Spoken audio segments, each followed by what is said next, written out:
1066.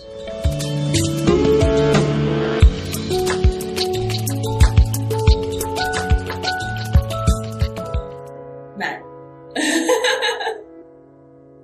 اولین چیزی که برام جذابیت داشت، چون این کاتالوگ‌های توضیحاتش رو خوندم، کرم ضد چروکتون بود. چون حالا هم گیاهی بود، هم این که از عرقیجات استفاده شده بود، خیلی جذاب بود. من این استفاده کردم برای صورتم. معلوم نیست. من استفاده کردم و من خوب بود. من خب اهل بوتاکس نیستم، یعنی خیلی دوست دارم این کارا رو، ولی فکر میکنم که خب سن داره. خب چرا بریم قبل از این که به اون سن برسیم و بخوایم بوتاکس کنیم؟ خب ما بیایم یه دوره از این کرمای گیاهیمون استفاده بکنیم. شاید جواب گرفتیم و احتیاجی نبود که بخوایم قسمتی از صورتمون رو فلج کنیم به خاطرش. تغییر نکردم واقعا.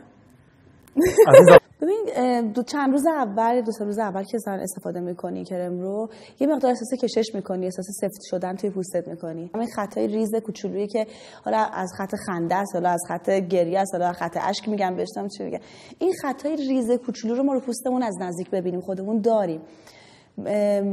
حالا مثلا بعضیا مثلا از لوازم آرایشی استفاده میکنن، بعد یک زمانی که میگذره خطا خودش رو بیشتر نشون میده. من از این کرم شما که استفاده کردم، این خطای ریز رو از بین برد. من خیلی راضی بودم استفاده کردم، بخاطر اینکه خطای این قسمت صورتمون، بخاطر اینکه کرمایی که ما استفاده میکنیم توی گیریم خیلی سنگینه، اینا رو تشدید میکنه. اینو استفاده کردم من خیلی خوب بود. یعنی الان شما اگر نزدیک مثلا با اینکه صورتم خود فون داره ولی ببینید این خطی نمیبینید، ولی من تو عکس میتونم به شما نشون بدم که این خطا رو داشتم.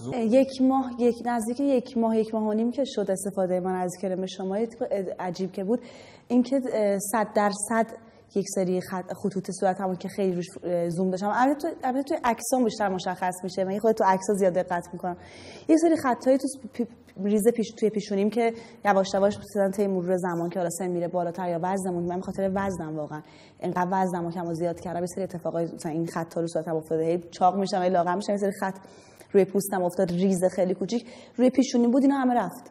این برای من جذاب بود که استفاده کردم ازش. برای دریافت اطلاعات بیشتر در مورد کرم ضد چروک 5040 که طی این برنامه با اثر اون روی پوست سحر قریشی آشنا شدیم، کافی عدد 89 رو به سامانه پیامکی 1000-5040 ارسال کنید. ضمناً اگر جزو 5000 نفر اولی باشید که عدد 89 رو به 1000-5040 اس میکنید، میتونید از تخفیف فوق‌العاده بر ارسال رایگان محصول در سراسر ایران هم بهره مند شید.